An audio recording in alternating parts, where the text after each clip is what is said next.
Hello hello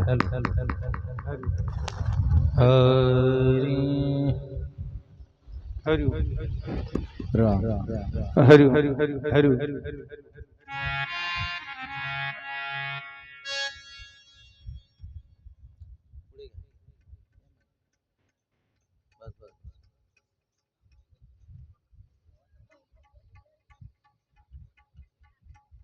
फिरू नका नाही नाही नाही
हरी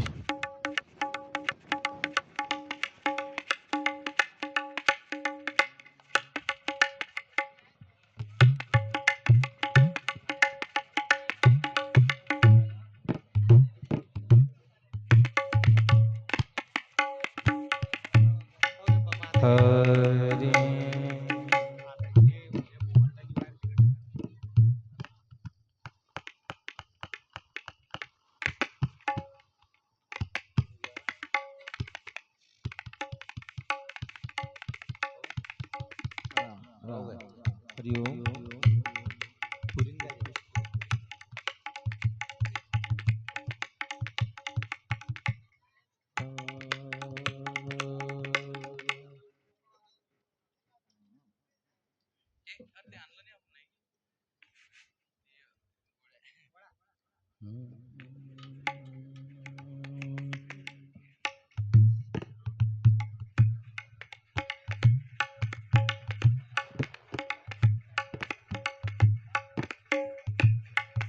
नाही राहू द्या तसंच राहू द्या ते लावा ते लावा राहू द्या सध्या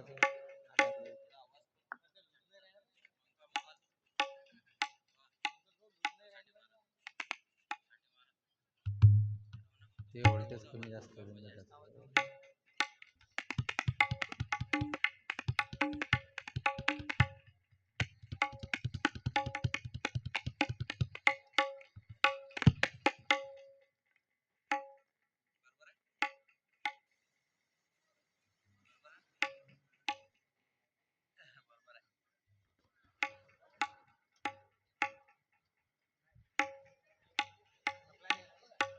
चालू करू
पुंडलीक वरदा हरी विठ्ठल श्री ज्ञानदेव तुकाराम पंढरीनाथ भगवान की जय।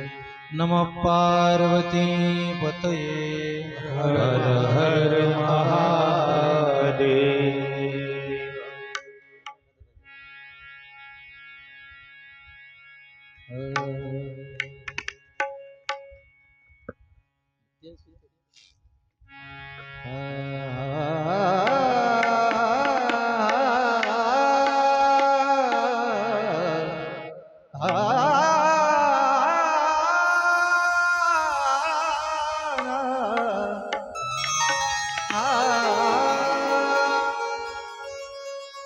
शिव नाम से है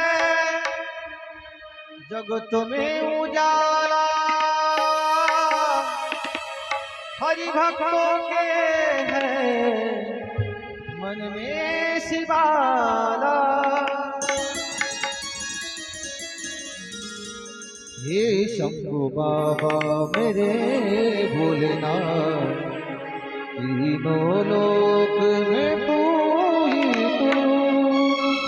सदा सुमन मेरा मन बेन पात्री, जीवन भी अर्पण कर दूं।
हे शंभु बाबा मेरे भोलेनाथ, तीनों लोक में तू ही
पार्वती पतये हर हर महादेव. रुद्र संहितेतील सतीखंड आपण या ठिकाणी श्रवण केला. आता तिसरा जो खंड आहे पार्वती खंड. तीच सती हिमालय पुत्री पार्वती रूपाने आली.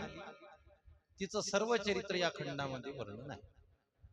नारदाने ब्रह्मदेवाला प्रश्न विचारला, महाराज सती हिमालयाची कन्या म्हणून कशी काय आली? तिनं भोलेबाबांना प्राप्त करून घेण्याकरता कसं तप केलं? त्यांचा विवाह कसा झाला? अशी कथा या ठिकाणी विचारली. ब्रह्मदेव म्हणतात, नारद महाराज, पूर्वी शिव आणि शक्ती हिमालयावर राहून क्रीडा करत होते. कधी ज्यावेळेस ती सती रूपानं होती तेव्हा हिमालयावर क्रीडा करत होती. तेव्हा हिमालयाची पत्नी मैना सतीला आपली कन्या म्हणून तिच्यावर प्रेम करत होती, तिचं कौतुक करत होती. कारण भोलेबाबा कुठून कुठं आले होते? आपल्या शिवलोकातून कैलास पर्वतावर आले होते. सती सोबत राहत होते. कुठं राहत होते? हिमालयावर राहत होते. आणि त्यावेळेस ते लीला करत होते. त्या सतीला मैनेनं त्याच वेळेस आपली मुलगी म्हणून मानलं, तिचे कौतुक करत होते, तिचे लाड करत होती. आणि मनामध्ये इच्छा होती ही माझ्या घरी मुलीच्या रूपाने जन्माला यायला पाहिजे. तीच सती पुढे कन्येच्या रूपाने त्यांच्या घरी आली. नारद म्हणतात, ज्या स्त्रीच्या घरी सती जन्म घेते, जगदंबा जन्म घेते, ती तर फार पुण्यवान असेल. मग असं त्या मैनेनं कोणतं पुण्य केलं ते सांगा. ब्रह्मदेव म्हणतात, नारद हिमालय हा श्री विष्णूचा अंश आहे. एकदा हिमालयाने आपला वंश वाढावा यासाठी विवाह करायचं ठरवलं. तेव्हा त्याने पितरांना त्यांची कन्या देण्याची मागणी केली. हिमालयासोबत देव सुद्धा आले होते. त्या सर्वांचं म्हणणं ऐकून पितरांनी आपली कन्या मैना हिमालयाला दिली. आणि त्याचं दुसरं एक कारण, मैनेला सनत कुमाराचा शाप होता. ह्या पितरांच्या 3 कन्या होत्या, धन्या, मैना आणि कलावती. एकदा त्या विष्णूचं दर्शन घेण्याकरता श्वेतदीपामध्ये गेल्या. श्रीहरी परमात्म्याला वंदन केलं आणि त्यांची आज्ञा घेऊन खाली बसल्या. तेवढ्यात तिथं काही संत आले. संतांनी दर्शन घेतलं, तेही देवासमोर बसले. तेवढ्यात योगायोग सनकादिक तिथं आले. आता सनकादिक दिसायला लहान लहान पोरं दिसत होते, पण त्यांचा अधिकार मोठा असल्या कारणाने बाकीचे सगळेचे सगळे साधू लोक त्या सनकादिकांच्या स्वागतासाठी उभे राहिले. आणि ह्या तिघी बहिणी एकाच ठिकाणी बसेल राहिल्या ठप्प. साधूचं स्वागत केलं नाही, उठून उभ्या राहिल्या नाही. तेव्हा सनकादिकांना राग आला आणि त्यांनी शाप दिला, तुम्ही तिघीच्या तिघी मूर्ख आहात, देवलोकात राहायच्या लायकीच्या नाही, म्हणून तुम्ही मनुष्य जन्माला याल, असा शाप देऊन टाकला. शाप ऐकल्यानंतर तिघी बहिणी शरण आल्या. महाराज असं करू नका. क्षमा मागितल्यानंतर सनकादिकांनी त्यांना उशाप दिला, तुमच्या तिघींच्या पोटी, तुम्ही मनुष्य जन्माला तर यालच, जोपर्यंत तुमच्या पोटी जगदंबा अवतीर्ण होणार नाही तोपर्यंत तुमचा अवतार, तुमचा तो शाप नष्ट होणार नाही. ज्या दिवशी कन्येच्या रूपाने जगदंबा तुमच्या घरी अवतीर्ण होईल तेव्हा तुमचा मनुष्य लोकातून उद्धार होईल, असा उशाप दिला. तीच त्या तिघी बहिणीचाच अवतार कोणता कोणता आहे ते सांगतात मग यापुढे. धन्या जनकाची पत्नी होईल. काय सांगितलं? सनकादिक म्हटले धन्या ही जनकाची पत्नी होईल. कलावती द्वापार युगात ऋषभान वैश्याची पत्नी होईल. आणि मैना ही हिमालयाची पत्नी होईल. तिघीच्या पोटी 3 देव्या उत्पन्न होतील. धन्येच्या पोटी महालक्ष्मी सीतेच्या रूपाने जन्म घेईल. कलावतीच्या पोटी राधेच्या रूपाने जन्म घेईल. आणि तीच जगदंबा हिमालयाच्या पोटी, हिमालयाच्या घरी मैनेच्या पोटी जगदंबा रूपानं पार्वती रूपानं अवतीर्ण होईल. नमः पार्वती पतये हर हर महादेव. देव. आणि अशा प्रकारे त्यांच्या अवतारामुळे त्या पवित्र होऊन जातील, त्यांचा शापाचा नाश होईल आणि पुन्हा त्या देवलोकाला प्राप्त होतील. नमः पार्वती पतये हर हर महादेव. म्हणजे हिमालयाच्या घरी महिनेच्या घरी कसे काय पार्वती जन्माला आली याची हे बारीक कारण अशा प्रकारे आहे. नारदा, पुढे हिमालयाचा विवाह झाला. हिमालय महिनेला आपल्या घरी घेऊन आला, आनंदाने राहत होता. एकदा सर्व देव ऋषीमुनी हिमालयाकडे आले. हिमालयाने त्यांचं स्वागत केलं. यानंतर देव आणि ऋषीमुनी त्याला म्हणाले, पूर्वी जगदंबा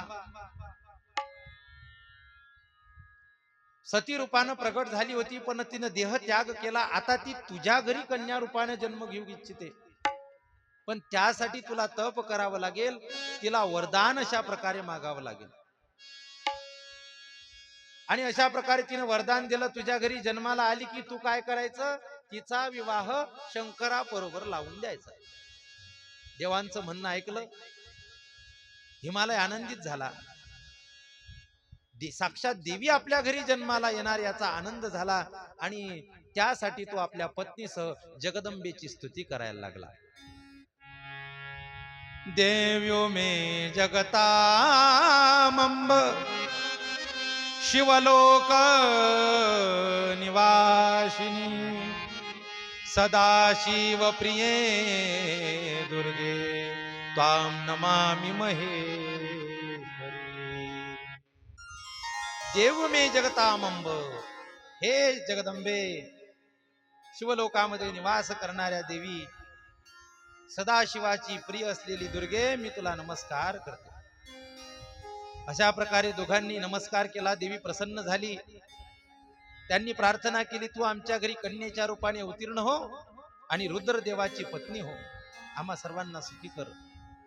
जगदंबेने आशीर्वाद दिला. अशा प्रकारे सतीने आशीर्वाद दिला. यानंतर सती अंतर्धान पावली. आपल्या जगदंबा अंतर्धान पावली. कालांतराने अनेक पुत्रपौत्री झाल्यानंतर साक्षात जगदंबा हिमालयाच्या घरी अवतीर्ण झाली. बोल जगदंबा माता की जय. आता अवतीर्ण व्हायच्या अगोदरची कथा सांगितल्या जाते. देवी देवतांनी त्या जगदंबेची अवतीर्ण होण्यासाठी स्तुती केलेली आहे, गर्भस्तुती. कोणती स्तुती? गर्भस्तुती. आपण सुद्धा 2 मिनिट गर्भस्तुती करूया.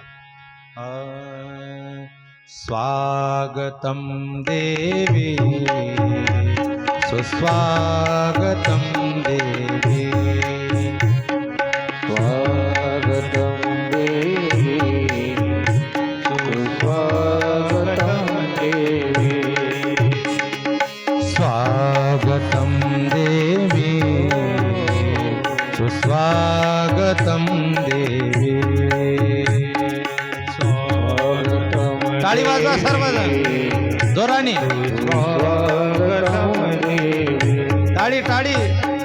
स्वागतम देवी सुस्वागतम देवी स्वागतम देवी सुस्वागतम देवी. हो स्वागतम सुस्वागतम शरणागतम देवी. स्वागतम सुस्वागतम शरणागतम देवी. ओ स्वागतम सुस्वागतम शरणागतम देवी. स्वागतम सुस्वागतम म्हणा सर्वजण. शरणागतम देवी. स्वागतम देवी सुस्वागतम देवी.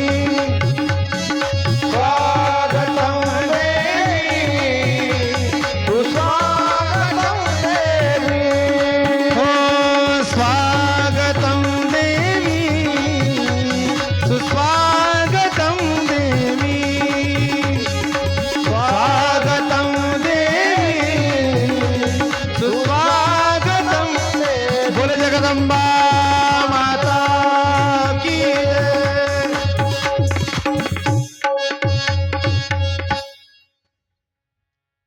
अशा प्रकारे गर्भामध्ये जगदंबा प्रविष्ट झालेली आहे. योग्य वेळ आल्यानंतर जगदंबेचा जन्म झाला. ज्या वेळेस जन्म झाला, वसंत ऋतू होता. चैत्र महिन्यामध्ये 9वी तिथीला मृगशरा नक्षत्रावर अर्धरात्री संपल्यानंतर भगवतीचा जन्म झालेला आहे. ज्यावेळेस जन्म झाला, देवता पुष्पवृष्टी करत होते, आनंदोत्सव अशा प्रकारे करत होते, दुंदुबी वाजवत होते, गंधर्व अप्सरा नृत्य करत होते. तिथं जाऊन देवी देवतांनी देवीची स्तुती केली, वंदन करून आपापल्या लोकी निघून गेले. बालकृपाने जगदंबेने अनेक प्रकारच्या लीला केलेल्या आहेत. तिचे नामकरण संस्कार केलेले आहेत. तिचं नाव ठेवलं काली. काय ठेवलं? काली. कारण त्या रूपामध्ये ते, आता आपल्या भाषेत जर सांगल्या तर उंदरी म्हणा लागेल. काय म्हणा लागेल? तिचं स्वरूप तशा प्रकारचं होतं. जसं कृष्ण काळा जन्माला आला म्हणून कृष्ण, तसंच भगवती जगदंबा त्या स्वरूपात जन्माला आली म्हणून तिचं नाव काली ठेवलं गेलं. अनेक तिचे नाव ठेवले. मग तारा, महाविद्या, षोडशी, भुवनेश्वरी, भैरवी, छिन्नमस्ता, विद्या, धूमावती, बगलामुखी, सिद्धविद्या, मातंगी, कमलासिना, अनेक शुभकारक नावं तिची ठेवलेली आहे. तिचं सर्व प्रकारचं भविष्य वगैरे सांगितलं. ब्राह्मण मंडळी त्या ठिकाणी आले होते. अनेक प्रकारचे दान दक्षिणा त्यांना दिलेले आहेत. पार्वतीने अनेक लीला केल्या. घरी मुलगा जन्माला येऊ का मुलगी जन्माला येऊ, आई वडिलाला खूप आनंद होतो. शुभ लक्षणी असल्या प्रकारे अशी ती जगदंबा साक्षात पार्वती रूपानं अवतीर्ण झाली, लीला करायला लागली. एक दिवस पार्वतीला स्वप्न पडलं. एक दिवस पार्वतीला स्वप्न पडलं. कोणीतरी जोगी आपल्या घरी आला आणि आपलं भविष्य सांगितलं आणि आपला विवाह एका जोग्यासोबत झाला. अशा प्रकारचं स्वप्न पडलं. खरोखर एक दिवस नारदजी महाराज त्या ठिकाणी आलेले आहेत. कुठं? हिमालयाच्या घरी. आल्यानंतर त्यांना खूप मोठा आनंद झाला. त्यांचं पूजन केल्या गेलं. पूजन केल्यानंतर विचारलं, महाराज आमच्या पोरीचं भविष्य सांगा. तेव्हा लहान होती पार्वती, जास्त मोठी नव्हती. हिमालयाने अनेक प्रकारचे प्रश्न विचारल्यानंतर नारदांनी तिचं सगळं भविष्य पाहिलं, कुंडली पाहिली, तिचा पती कसा असेल, ती कोण आहे, साक्षात जगदंबा स्वरूप आहे, सगळं वर्णन केलं. पण ज्यावेळेस पतीचं वर्णन ऐकलं, हिमालय आणि मैना नाराज झाली. पण त्यांनी सांगितलं की ज्याच्या भविष्यामध्ये जे लिहिलेलं असते ते घडते, हिला अशाच प्रकारचा पती भेटेल. सगळं भविष्य सांगून निघून गेलेले होते. आता कालांतराने या गोष्टीचा त्यांना विसरी पडला. हळूहळू पार्वती मोठी होत आहे. शिवजींनी काही दिवसांनी गंगा अवतरण तीर्थावर तपश्चर्या करायला सुरुवात केली. म्हणजे गंगोत्री या ठिकाणी, गंगा अवतरण ठिकाण म्हणजे कुठं? गंगोत्री इथे तप करायला सुरुवात केली. ते ठिकाण कुठचं आहे माहित आहे का तुम्हाला? हिमालयातलं. म्हणजे लग्नाच्या अगोदरच चक्रा मारत होते बुवा तिकडे. आता साक्षात भोले बाबा आपल्या हिमालयावर तप करायला आले. हिमालयाला खूप आनंद झाला. भोले बाबा जवळ गेले, म्हणे महाराज माझी अशी इच्छा आहे की तुमची काहीतरी सेवा करावी आणि माझ्या पोरीची बी इच्छा आहे तुमची इच्छा करावी. आता ही साक्षात जगदंबा आहे हे भोले बाबांनी ओळखलं होतं. भोले बाबा म्हटले, मी तुम्हाला सेवा करण्याची परवानगी देऊ शकतो पण तुमच्या मुलीला नाही. खूप हट्ट केला हिमालयाने. पण शेवटी महादेवानं परवानगी दिली. पण कशी दिली माहित आहे काय? हिच्या सोबत तुम्ही किंवा तिच्या मैत्रिणी असल्या तरच ही आली पाहिजे, एकटी येता कामा. कारण मन फार खराब आहे महाराज. देव असो, माणूस असो किंवा ऋषी असो, मन कधी धोका देईल सांगता येत नाही. भोले बाबाच्या लक्षात आलेलं होतं आणि भोले बाबांनी सांगितलं की हिला एकटी कधी पाठवू नका. ज्या दिवशी एकटी पाठवाल त्या दिवसपासून सेवा बंद. अशा प्रकारे सती दररोज यानंतर आपल्या भावी होणाऱ्या पती देवाची सेवा करायला येत होती. अजून पक्कड झालेलं नाही बरं का, पण एकामेकाला माहित आहे हे साक्षात सदाशिव आहे आणि साक्षात जगदंबा आहे म्हणून. अशा प्रकारे सेवा चालू होती. एक दिवस हिमालयाला काही येता आलं नाही. आपल्या सख्यांसोबत ती आली. सख्या थोड्या मागे थांबिल्या, पुढे आलेत आणि तिला पाहिल्यानंतर भोले बाबाचं मन क्षुब्ध झालं. आणि भोले बाबांचा आणि त्या जगदंबेचा दार्शनिक संवाद झाला. दार्शनिक संवाद म्हणजे फक्त नेत्रांच्या माध्यमातून, डोळ्यांच्या माध्यमातून असा स्पष्ट नाही. आणि त्या दिवस पासून मग नंतर पुढे भोले बाबांनी हिमालयात सांगितलं की याच्या पुढे आता तिला सेवेला पाठवायचं नाही. भला मोठा संवाद या ठिकाणी सांगितला गेला, पण टायमा अभावी आपल्याला अशा बारीक चिरीक कथा सांगता येत नाही. कधी कधी काय होते माहिती आहे का महाराज, विस्तार करणं फार सोपं आहे. विस्तार करणं फार सोपं आहे. इथंच आता विस्तार करत बसले 2 दिवस कथा करू शकते माणूस, पण संक्षिप्त करणं फार कठीण आहे. कारण काय सांगावं काय कारण सगळंच महत्वाचं असते. म्हणून आपल्याला हळूहळू हळूहळू आता विवाहाच्या प्रसंगापर्यंत जायचं आहे. पार्वती हळूहळू मोठी होत होती. इकडे तारकासूर नावाचा असुर उत्पात करत होता, देवी देवतांना त्रास देत होता. इंद्रादी देवांना रट्टे मारलेत, ते घायाळ झालेत. ब्रह्मदेवाकडे गेले, महाराज आमचं रक्षण करा. ब्रह्मदेव म्हटले आता ते भगवान विष्णूला विचारू काय आहेत. भगवान विष्णूंनी प्रयत्न केला, असफल झाले. भोले बाबांनी प्रयत्न केला, असफल झाले. तेव्हा त्या ठिकाणी सांगितल्या गेलं, शिवजीच्या वीर्यापासून उत्पन्न झालेला जो पुत्र असेल त्याच्याच हातून याचा मृत्यू होईल. साक्षात शिवजीने सुद्धा युद्ध केलं तरी तो मरणार नाही. हे समजल्यानंतर देवी देवतांनी युद्ध बंद केलं. त्यालाही समजून सांगण्याचा प्रयत्न केला की विनाकारण देवांच्या वाटी जाऊ नको. आता त्यानं काही दिवस ऐकलं, पण उन्मत्त माणसाचा स्वभाव असतो, तर थोडा वेळ ऐकते, पण जसंच्या तसंच त्याचा उत्पात चालू होता. देवांना समजलं शिवजीच्या वीर्यापासून पुत्र झाल्याशिवाय काय होणार नाही, तो तारकासूर मरणार नाही. आणि पुत्र कधी होतो, लग्न झाल्यावर. यांची तर पत्नी मरण पावली, यांनी वैराग्य धारण केलं आणि समाधीस्थ बसलेले आहे. यांची समाधी सुटल्याशिवाय, मनामध्ये कामभावना उत्पन्न होऊन लग्न झाल्याशिवाय यांना पुत्र होणार नाही. म्हणून इंद्रादी देवांनी काय केलं, त्यांच्या तपामध्ये विघ्न आणायचं ठरवलं. त्यांच्या तपामध्ये विघ्न आणायचं अशा प्रकारे ठरवलेलं आहे.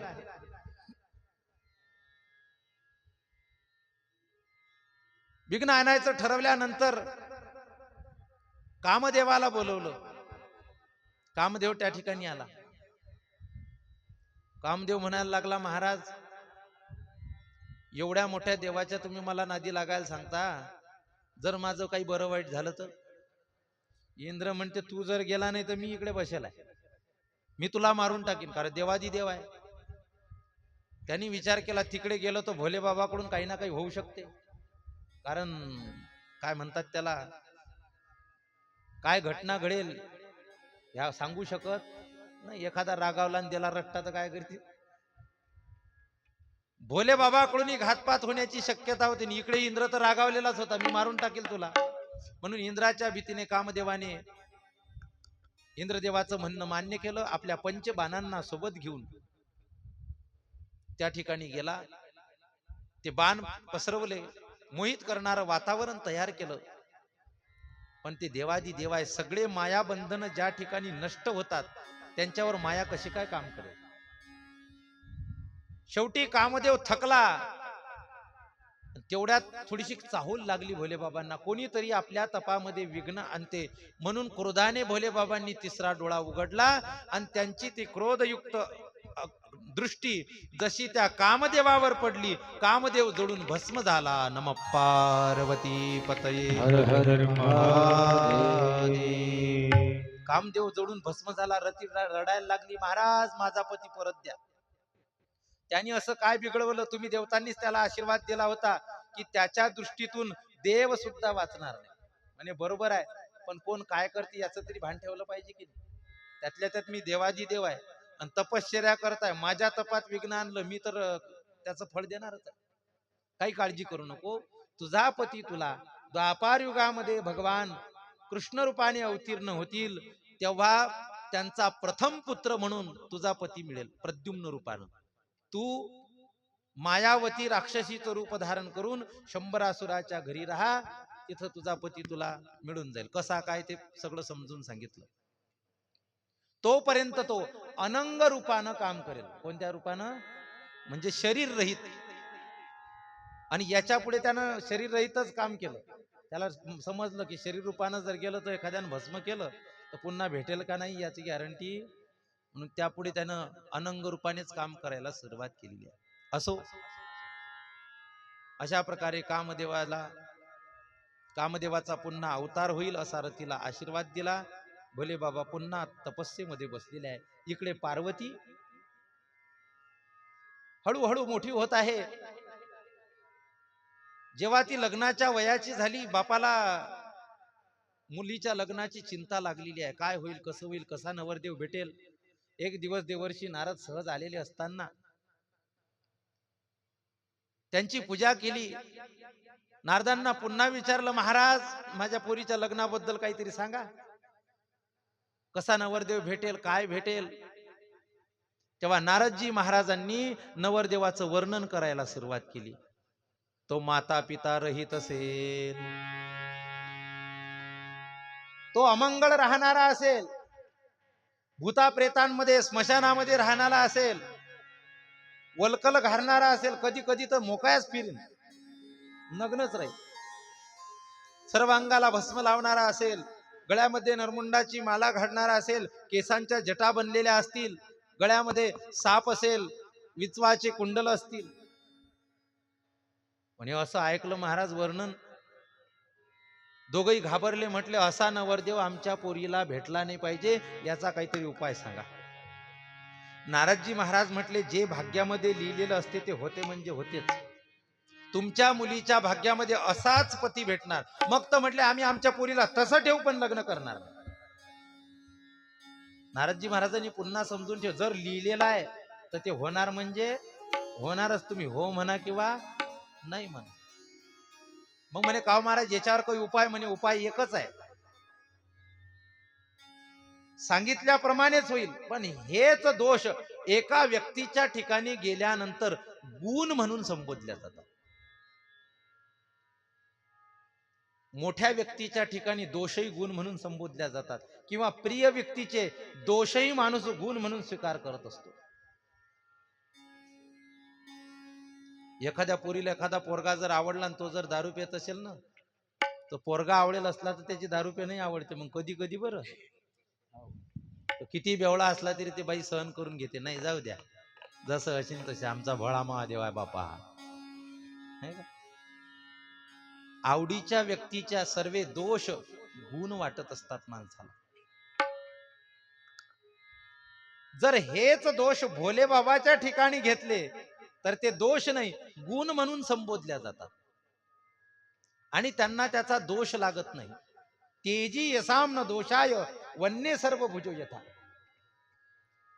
तेजस्वी माणूस जो असेल त्याच्या ठिकाणी दोष सुद्धा पवित्र होऊन जात असतात. गजान बाबांनी गांजा पेला. काही काही लोक म्हणतात आम्ही गजान बाबाचे भक्त आहे म्हणून सुट्टा आवडतो. अरे ते तेजस्वी लोक आहे आणि त्यांनी मुद्दाम नाही केलं काही. संन्याशानं नवस केला त्याची इच्छा पूर्ण करण्याकरता. तुम्ही जिभेचे चोचले पुऱ्यासाठी करता. तुमच्या ज्यानं कोणाची इच्छा पुऱ्या केल्या जाऊ शकतात का? नाही केल्या जाऊ शकत. आपली नाही, स्वतःच्या बायकोची नाही, पोराची इच्छा पुऱ्या नाही करू शकत आपण दुसऱ्याच्या काय करणार. पण भगवंत संत हे सगळंच काही करू शकतात. असे अवलिया संत आणि भगवंत तेजस्वी पुरुष सगळंच काही करू शकतात. त्यांना त्याचा दोष लागत नाही. दुसरं उदाहरण दिलं. तांब्या आहे, तांब्यामध्ये पाणी आहे आणि एखाद्यानं त्याच्यामध्ये 2-3 थेंब दारूचे टाका. पवित्र होईल का अपवित्र? ते काय होईल?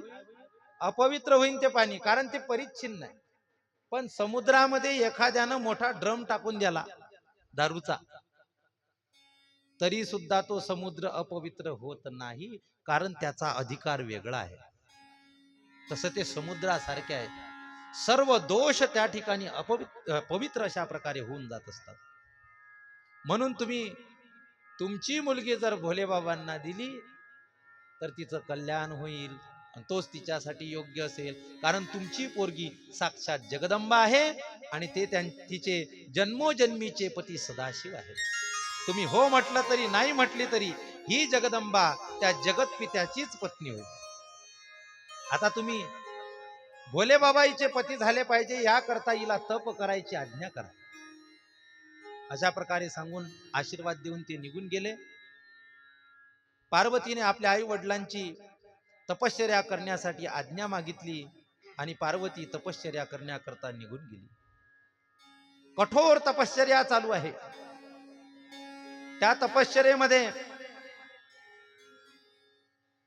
तिची परीक्षा घेण्याकरता मोठे मोठे देव त्या ठिकाणी येत होते. इंद्रादी देव सुद्धा त्या ठिकाणी आले. सर्वांनी तिचं तप पाहिलं, आश्चर्यचकित होत होते आणि महादेवांकडे जाऊन सांगत होते, देवा आम्ही स्वतःच्या डोळ्यानं पाहून आलो, परीक्षा घेऊन आलो, पार्वतीने तुमच्यासाठी खूप तप केलं, आता तुम्ही तिचा पत्नी म्हणून स्वीकार करा. नमः पार्वती पतये हर हर हर हर हर महादेव.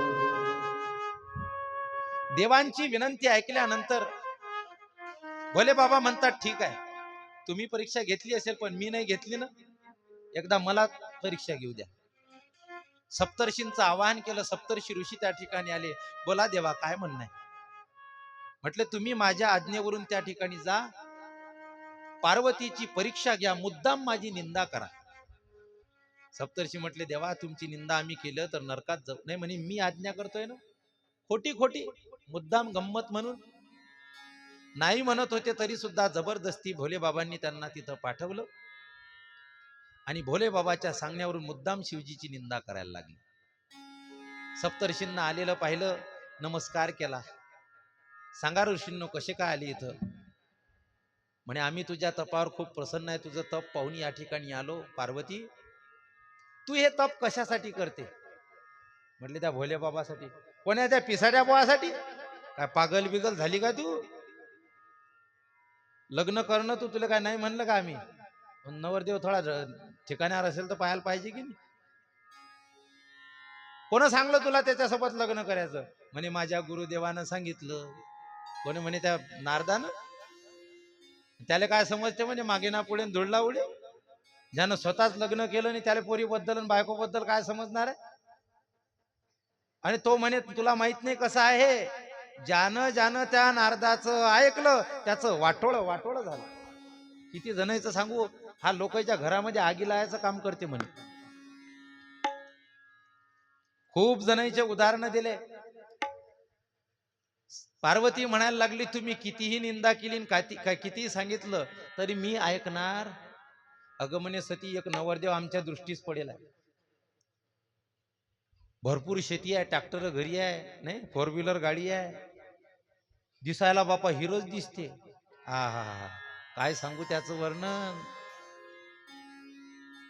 राजस सुकुमार मदनाचा पुतळा, राजस सुकुमार मदनाचा पुतळा, मदनाचा पुतळा राजस सुकुमार, मदनाचा पुतळा. रवी शशी कळालो परिया, रवी शशी कळालो परिया, कस्तुरी मडवर चंदनाची ओटी, कस्तुरी मडवर चंदनाची ओटी, कस्तुरी मडवर चंदनाची ओटी. विषशिकळा लोपलिया, विषशिकळा लोपलिया, हळवट चंदनाची ओटी, कस्तुरी मडवर चंदनाची ओटी, कस्तुरी मडवर चंदनाची ओटी. खूप वर्णन केलं विष्णूंचं. म्हणे, तुम्ही किती वर्णन केलं तरी जमणार नाही. म्हणजे जमणार? बाप सांगते, पोरी सुंदर पोरगा पाहून देतो तुला, तिनं असा पोरगा पसंत करेल असते, तिच्या घरी वावर नाही, शिवर नाही, दिशाला एवढा काया भूस दिसते की ते पैसा तरी बरा दिसते. पण तिले एवढा पटेल असते, सगळे डोकं फोडतात, पोरी असं करू नको, पोरी असं करू नको. शेवटी जाते त्याच्या बरोबरच. कारण ज्याच्या मनामध्ये जे बसलेलं असते त्याला तुम्ही त्याच्या व्यतिरिक्त काही द्या, त्याला त्याच्याशी काही घेणं देणं राहत नाही. पार्वती म्हटली, माझ्या मनामध्ये मी शिवजींना वरलेला आहे. आता तुम्ही कोणाचंही वर्णन केलं तरी मला चालणार नाही. आणि त्यातल्या त्यात मी आहे पर्वताची पोरगी. कोणाची पोरगी आहे? आणि पर्वत जागचा हालते काय? हालतच नाही. तसं मी सुद्धा माझ्या निष्ठेहून हालणार नाही. करणार म्हणजे करणार, भोले बाबासोबतच लग्न. सप्तर्षी म्हटले, माते क्षमा करा, आम्ही परीक्षा घेण्याकरता आलो. तुम्ही परीक्षेमध्ये सफल झालात, आता भोले बाबा येतील आणि तुम्हाला घेऊन जातील. आशीर्वाद दिला, निघून गेले. भोले बाबांना सांगितलं, भोले बाबा प्रसन्न झाले. पण स्वतः सुद्धा परीक्षा घ्यायचं त्यांनी ठरवलं. त्यांनी लीला केली, पार्वतीची परीक्षा घेतली. त्यामध्ये सुद्धा पार्वती सफल झाली आणि स्वतः भोले बाबा प्रगट झाले आणि सांगितलं की तुझी तपस्या सिद्ध झालेली आहे. पण पार्वती म्हटली, मी काय आता तुमच्या सोबत येणार? कारण मी काही 2026 ची पोरगी नाही. चला म्हटली की निघली तुमच्या मागे. मी एक तर तेव्हाच येईल जेव्हा तुम्ही माझ्या बापाजवळ येणार, माझा हात मागणार, तेव्हा मी येईल. भोले बाबा म्हटले, ठीक आहे, तथास्तु. पार्वती आपल्या घरी निघून गेलेले आहे. सर्व प्रकार आपल्या आई वडिलांना सांगितला. महादेवाच्या येण्याची ते वाट पाहत होते. एक दिवस एका नर्तकाचं रूप घेऊन भोले बाबा गेले आणि पार्वतीची मागणी करत होते. हिमालयाने नकार दिल्यानंतर त्या ठिकाणी ते अशा प्रकारे अंतर्धान पावले. नंतर त्यांच्या लक्षात आलं की जो नटधारी पुरुष आला होता ते साक्षात महादेव अशा प्रकारे होते. पुन्हा त्यांनी महादेव रूपामध्ये काय दर्शन दिलं आणि सांगितलं की मी लवकरच अशा प्रकारे तुमच्या पोरीला घेऊन जाण्यासाठी येणार. परत गेले. ब्रह्मदेवाला पाठवलं लग्नाची बोलणी करण्याकरता. ब्रह्मदेवानी लग्नाची बोलणी केली. विवाहाची तारीख पक्की झाली. हिमालय म्हटले, लवकरात लवकर तुम्ही तुमचं वराळू या ठिकाणी घेऊन या, मी सुद्धा तयारीला लागतो. इकडे मोठ्या आनंदाने तयारी सुरू झालेली आहे. आता हिमालयाचे पाहुणे किती फुटाचे असतील सांगा लवकर? हिमालयाचे पाहुणे, त्याचा पाहुणा हा जवळचा, काय नाव आहे, कोणता पर्वत आहे? सातपुडा पर्वत, तो ब्रह्मगिरी, मोठे मोठे पर्वत त्याचे नातेवाईक. मग मंडप केवढा टाकावा लागला असेल? मोठे मोठे मंडप टाकले, सजावट केलेली आहे, भोजनाची आदरातिथ्याची सर्व तयारी केली. आता इकडे भोले बाबाकडे कोणीच नाही. मग सर्व देवी देवतांचं आवाहन केलं. सगळे त्या ठिकाणी आले आणि मोठ्या आनंदाने कैलास पर्वत सजवायला सुरुवात केलेली आहे. दोन्हीकडची सजावट झालेली आहे. आता नवरदेवाची तयारी सुरू झाली. त्यांनी आणली पॉन्ड्स पावडर लावायला. आता मेकअप करावा लागेल ना, आणि त्यावेळेस काही मेकअप वाले नव्हते. आता मेकअप वालेच भरपूर पैसा घेतात. घंटा इकडे लग्नाची वेळही निघून जाते तरी मेकअपच चालू असते. आता देवाच्या ज्या पत्न्या होत्या, लक्ष्मी इत्यादी, जसं देराचा मेकअप करतात की नाही वहिन्या, आणि मजा काही करतात, मेकअप करायला आला. त्यांनी आणली पावडर, पॉन्ड्स नावाची. कोणत्या कंपनीची आणली मला नाही माहिती, पण आणली होती. भोले बाबा म्हटले, ते नाही जमणार, तुमच्या मनानं चालणार नाही. माझा शृंगार मी सांगतो तसं करत असाल तर करा, नाहीतर लग्न कॅन्सल. देव म्हणत, बापा एवढी मोठी तयारी केली आम्ही, किती खटाटोप केल्या याच्या लग्नासाठी, याच्या पाया पडदे, त्याच्या पाया पडदे, याला विनंती कर, त्याला विनंती कर, आणि इकून तिकून आता जुळलं तर भोले बाबा एका पावडरसाठी नाही म्हणे. बापा तुम्ही म्हणसान तसं सांगा, कसा शृंगार करायचा? म्हणे ते पावडर नाही चालणार. मग मुर्द्याची लाख म्हणे, आजच्या दिवस तर लावा. जमत नाही. माझ्या आते बहिणी मला म्हणत, महाराज लावा ना पावडर. म्हटलं लग्न कॅन्सल झालं चालते. पहिलेच सांगेल होतं मी असा आहे गोसाई, पटत असेल तर बोला, नाही तर राहू द्या. कोणतं हेअर डाय नाही, काय नाही, जसं आहे तसं आहे. न्याचं धोत्रावरच लग्न लागेल, सगळं असंच होईल. शेवटी केलं तसं. भोले बाबाचा शृंगार सुरू झाला, पण सगळं असा उलटा सुलटात, माणसासारखं काहीच नाही.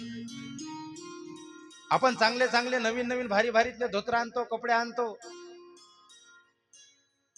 वहिन्या म्हणायला लागल्या, महाराज नेहमी करता तर तुम्ही असे मोकळेच फिरत होते, लय भोळ्या म्हणे तुम्ही, लोकरीत तुम्हाला काही समजत नाही. नाही का, काही काही लोक किती भोळे असतात हो. कपड्याच्या दुकानात गेल्यावर बी चड्डीवर फिरतात. कपड्याच्या दुकानदाराला म्हणा लागते, ओ महाराज लोक येतील ना हटी. कपडे बदलायला गेल्यावर कोणते महाराज असतात ते नाही सांगत. आमची एक घडेल घटना आहे. हे का महाराज लय भोळे असतात काही काही लोक.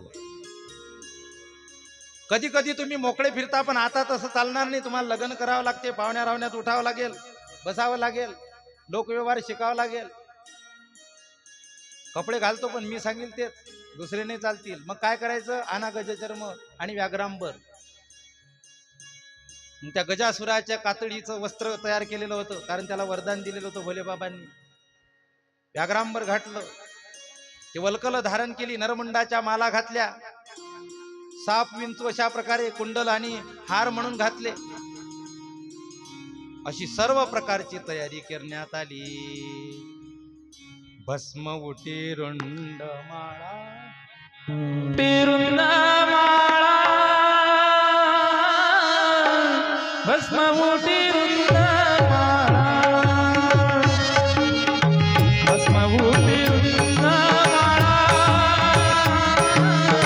भस्म मोठी रुंद माळा,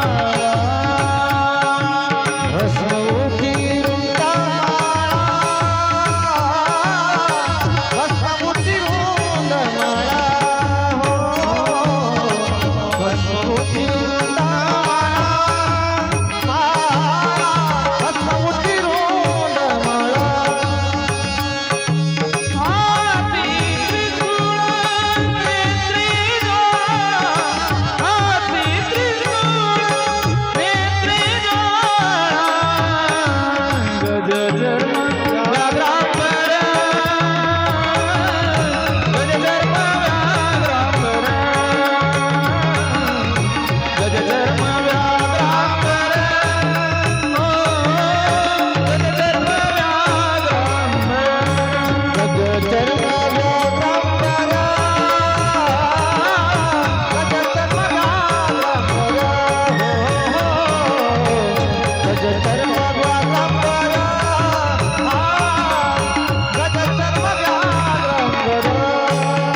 भस्मउटी रुंडमाळा, हाती त्रिशूळ नेत्री ज्वाळा, गजचर्म व्याघ्रांबर, कंठी शोभे वासुकी हार.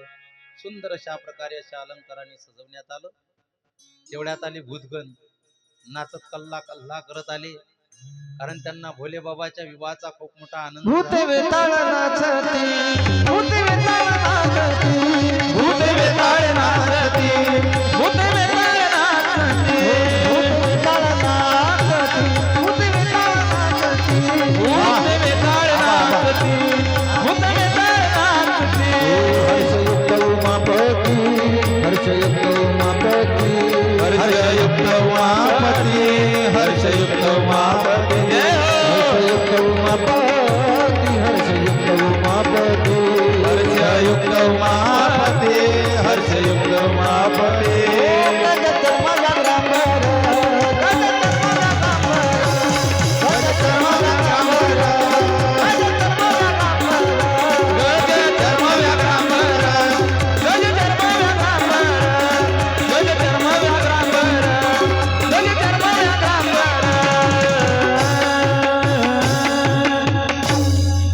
त्या भूत्या वेताळांना खूप आनंद झाला. आमच्या भोले बाबाचं आज लग्न होणार आहे. नाचायला लागले, कुदायला लागले.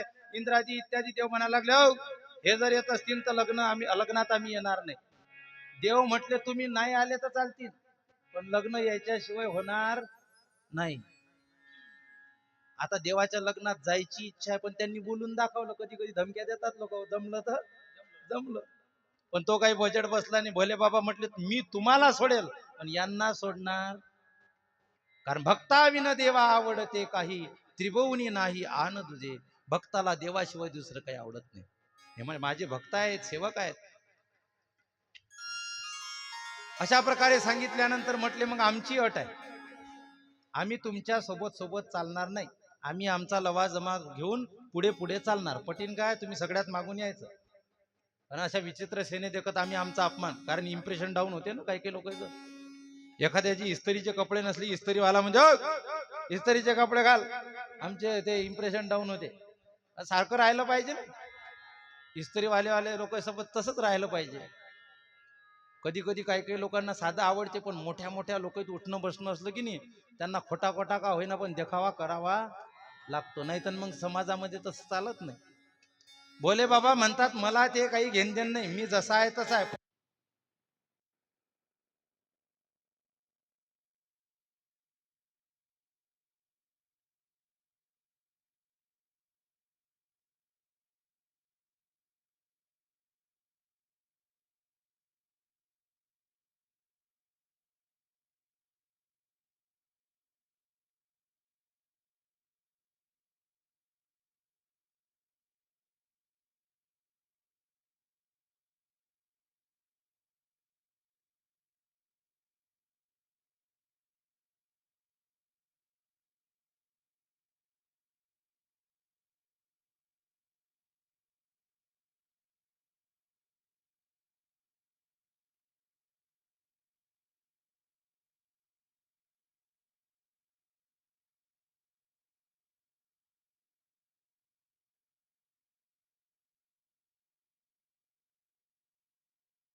काशी विश्वनाथ गण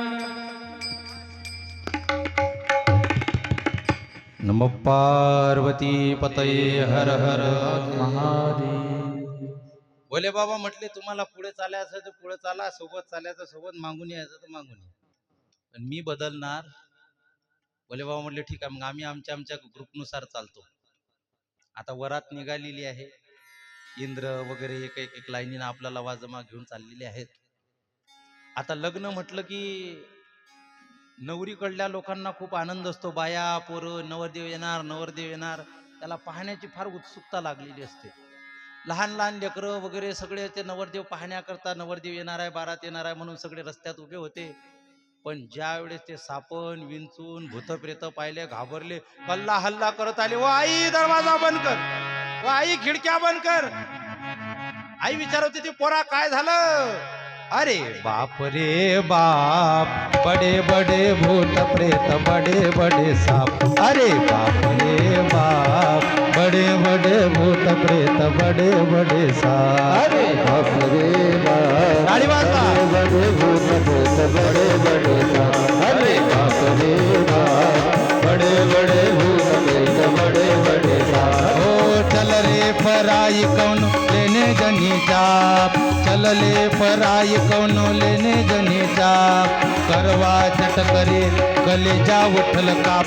अरे बाप रे बाप, बड़े बड़े भूत प्रेत, बड़े बड़े साप. अरे बाप रे बाप, बड़े बड़े भूत प्रेत, बड़े बड़े साप. ओ ना जाने नगर के कौन उदल भैले पाप, ना जाने उदल को कौन उदल भैले पाप, प्राण बची आज कौन पुण्य के प्रताप. बाप रे बाप, बड़े बड़े भूत प्रेत, बड़े बड़े साप. अरे बाप रे बाप, बड़े बड़े भूत प्रेत, बड़े बड़े साप. हो छुटला पसीना सास टूटे हाफ हाफ, छुटला पसीना सास टूटे हाफ हाफ, माई बापू पूछे लगलन आचर से झाप. अरे बाप रे बाप, बड़े बड़े भूत प्रेत, बड़े बड़े साप. अरे बाप रे बाप, बड़े बड़े भूत प्रेत, बड़े बड़े साप. ओ शिव के बरात के विचित्र पडल छाप, ओ शिव के बरात के विचित्र पडल छाप, नगरी सुनसान भैला लागे कुटिया काप. अरे बाप रे बाप, बड़े बड़े भूत प्रेत, बड़े बड़े साप. अरे बाप रे बाप, बड़े बड़े भूत प्रेत, बड़े बड़े साप. ओ कोई करे भैसे से विलाप प्रलाप, जय हो. ओ कोई करे पैसे से भला पर प्रलाप, ओ कोई करे भैसे से विलाप और प्रलाप, और कोई करे राम नाम जाप। अरे अरे बाप बड़े बड़े भूत प्रेत बड़े बड़े साप, अरे बाप रे बाप बड़े बड़े भूत प्रेत बड़े बड़े साप, अरे बाप रे बाप बड़े बड़े भूत प्रेत बड़े बड़े साप। लहान लहान पोरं कल्ला हल्ला करत घरी गेले, आई दरवाजा बंद कर, खिडक्या बंद कर. आईला वाटलं पोरगं कशाला तरी घाबरलं, लगेच खिडक्या दरवाजे बंद केले, त्याला आपल्या जवळ घेतलं, छातीशी कवटाळलं, त्याचे कान फुकले, त्याचा असा श्वास हाप हाप हाप हाप करत होता. पोरा काय झालं? तो सांगायला लागला, अरे बाप बडे बडे भूत प्रेत बडे बडे साप. हो ते झालं ना भजन, म्हणत नसते ते. अरे बाप बडे बडे भूत प्रेत बडे बडे साप. त्याने सांगायला लागले की मोठे मोठे साप आले, भूत प्रेत आले, आणि आपल्या पोरांना घाबरलेलं पाहिलं. काही पोरं काय म्हशीसारखेच लढत होते, वाय वाय वाय वाय करत होते, आणि काही पोरं डोळे बंद करून राम राम राम राम राम राम राम राम राम राम राम. अशा प्रकारे सगळी नगरी अशा प्रकारे घाबरलेली होती. दरवाजे खिडक्या बंद केलेल्या होत्या, आणि ती मैना आपल्या जावयाला पाहण्याकरता गच्चीवर चढलेली होती. ज्यावेळेस ते भूतप्रेत पाहिले, बेशुद्धच पडली. महादेवांनी मुद्दाम काहीतरी दुर्घटना घडेल हे माहीत होतं, म्हणून आपल्या त्या नारदजी महाराजांना तिथं पाठवलं, जा म्हणे त्यांना समजून सांगा. गेले, पाहिलं तर बेशुद्ध पडलेली होती. तिला शुद्धीवर आणलं, समजून सांगितलं, माते आता याच्यावर काही उपाय नाही. तुमच्या मुलीच्या भविष्यामध्ये हाच नवरदेव लिहिलेला आहे. मनोरथान करोत्युच्चे ही जनोदैव हतानपी. माणूस मनोरथ भरपूर करत असतो, पण ते पूर्ण व्हायचे का नाही व्हायचे हे दैवाच्या अधीन असते. म्हणून जे भाग्यामध्ये लिहिलेलं असते ते होणार म्हणजे होणारच. खूप समजून सांगितलं, पोरीचा अधिकार सांगितला. तुमची पोरगी साक्षात जगदंबा आहे, आणि ते जगतपिता आहे. जगदंबा जगतपित्याशिवाय दुसऱ्या कोणासोबतही विवाह करू शकत नाही. तिचा अधिकार समजून सांगल्यानंतर पुन्हा शुद्धीवर आली, आरतीचं ताट घेऊन गेली, जावयाचं स्वागत केलं आदरपूर्वक. सर्व अशा प्रकारे वरातींना निवासस्थानामध्ये व्यवस्था केल्या गेली, भोजन दिल्या गेलं, आणि शुभवेळ आल्यानंतर त्यांचा थाटात माटामध्ये विवाह सोहळा संपन्न झाला. नम पार्वती पते हर हर महादेव. आता तोच विवाह सोहळा आपण प्रतिमात्मक सोहळा या ठिकाणी साजरा करू, त्याचा आनंद घेऊ. म्हणा एखादं भजन.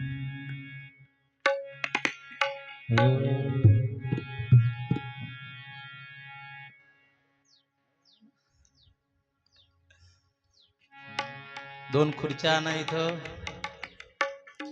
या पोरीचे हातपाय दुखतात काय?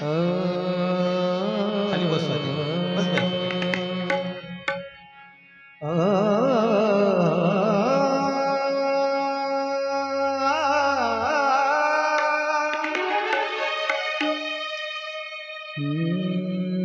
बहारो फूल बरसा मेरे भोलेनाथ आए हैं, मेरे भोलेनाथ आए हैं।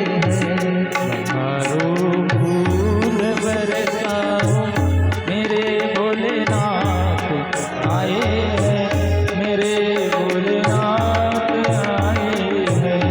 हवा रागिनी का मेरे भोलेनाथ आए हैं, मेरे भोलेनाथ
अक्षता वाटा तोपर्यंत सगळ्यांना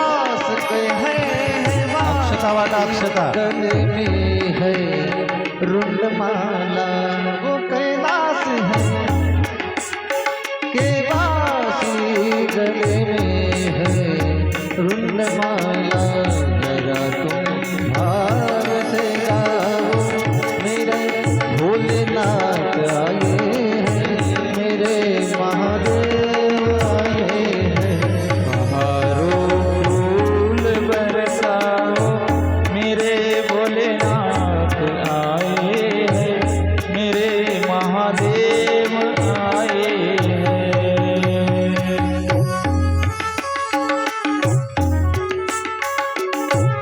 वाटणं दे हो.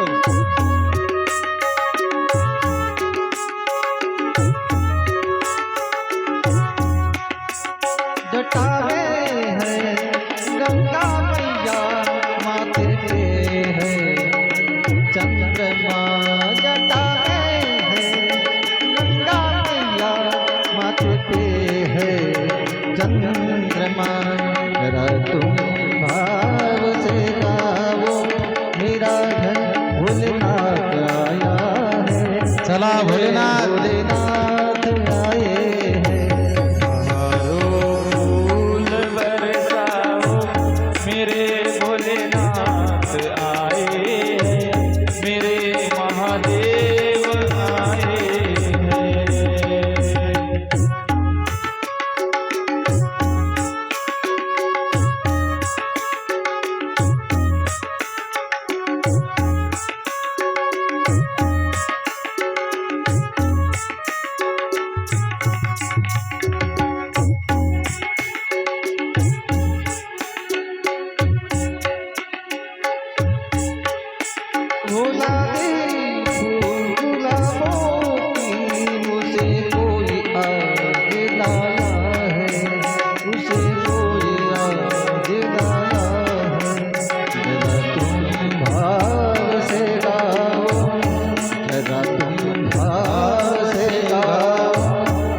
भोलेनाथ आए हैं मेरे भोलेनाथ आए हैं बहारों फूल बरसाओ मेरे भोलेनाथ आए हैं मेरे महादेव आए हैं चला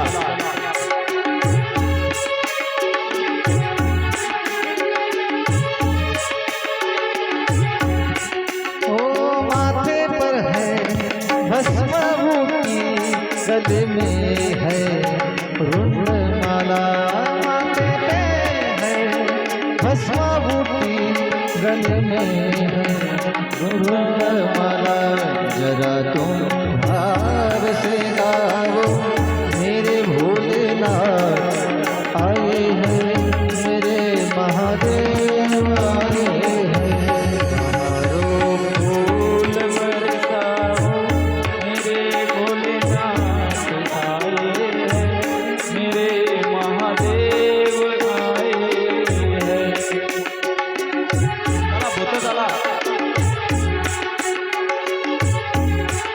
जय हो चला पटापट झाला पुढे उसके भूत पिशाच साथ में है उसके भक्तगण साथ में है उनके भूत पिशाच साथ में है उनके भक्तगण जरा तुम भाव से गाओ मेरे भोलेनाथ आए हैं मेरे भोलेनाथ आए हैं बहारों फूल बरसाओ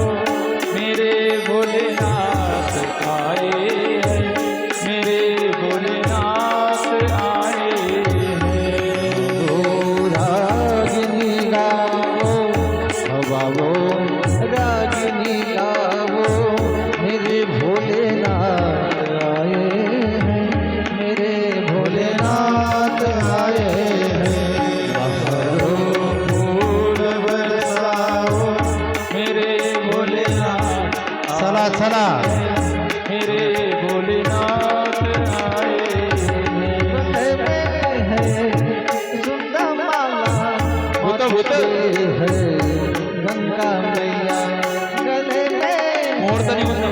रुंडा माथे पे है गंगा मैया अरे जगा उजाला. भाव से गाओ मेरे भोलेनाथ आए हैं मेरे भोलेनाथ आए हैं मारो फूल बरसाओ मेरे भोलेनाथ आए हैं, मेरे महादेव आए हैं. गाओ रागिनी गाओ मेरे भोलेनाथ आए हैं मेरे महादेव आए हैं मारो फूल बरसाओ मेरे भोलेनाथ आए, मेरे महादेव आए हैं. भूत चला भूत. भूत पुढे झाला भूत पुढे या, पुढे या, नाचा. हे, पुढे झाला नाचत नाचत. महादेव आए हैं भूत पुढे या, भूत. फूल बरसाओ मेरे महादेव आए मेरे महादेव आए हैं वाह.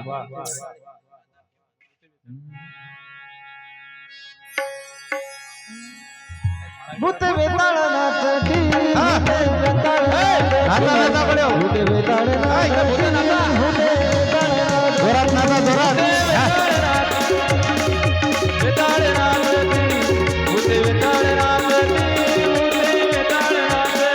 हो भूत बेताळ नाचती भूत बेताळ नाचती भूत बेताळ नाचती भूत बेताळ नाचती भूते वेताळ नाचती, भूते वेताळ नाचती, भूते वेताळ नाचती, भूते वेताळ नाचती.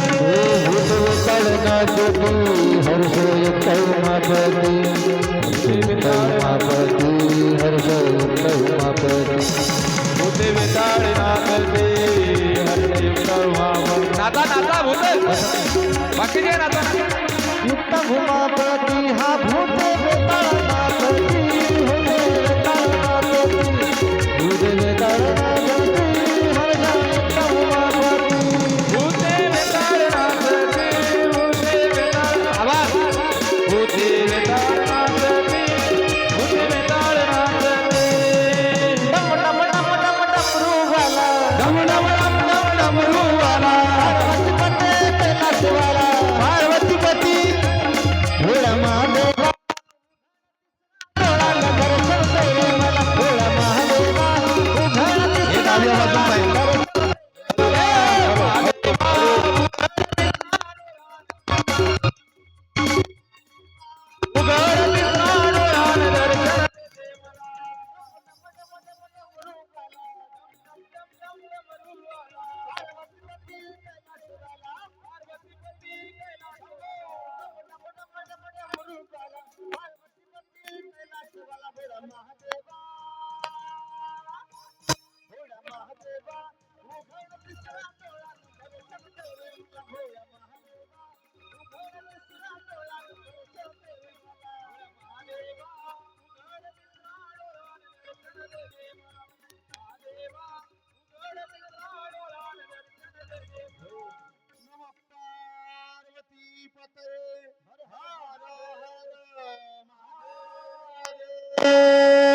आवाज आवाज आवाज. बसा खाली बसा. हरिओम. उभे असलेल्या सर्वांनी खाली बस. तुम्ही बसा खाली. चला बॉक्स सरको.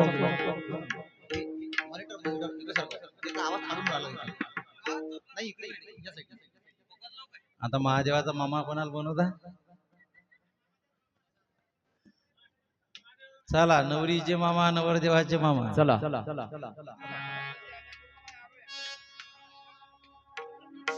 नवरीचे मामा कोणीतरी पर्वत पाटील असतील तर या. पहाड सिंग किंवा पर्वत. चला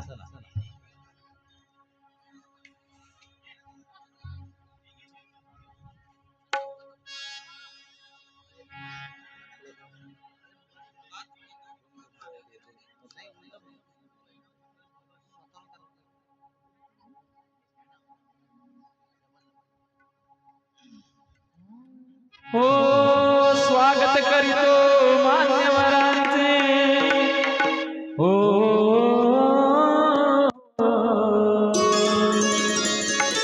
स्वागत करीतो मान्यवरांचे अर्पण करून शब्द सुस्वागतम सुस्वागतम आवाज सुस्वागतम दादा तुम्ही हे माईक सुस्वागतम सुस्वागतम हो सुस्वागतम हो सुस्वागतम करीतो मान्यवरांचे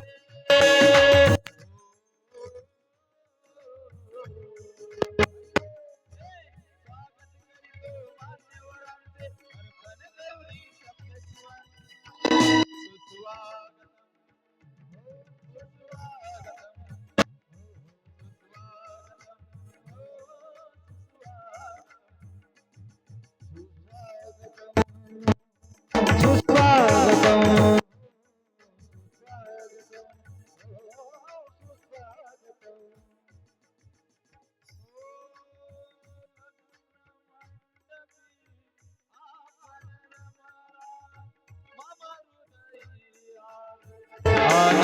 आनंदराल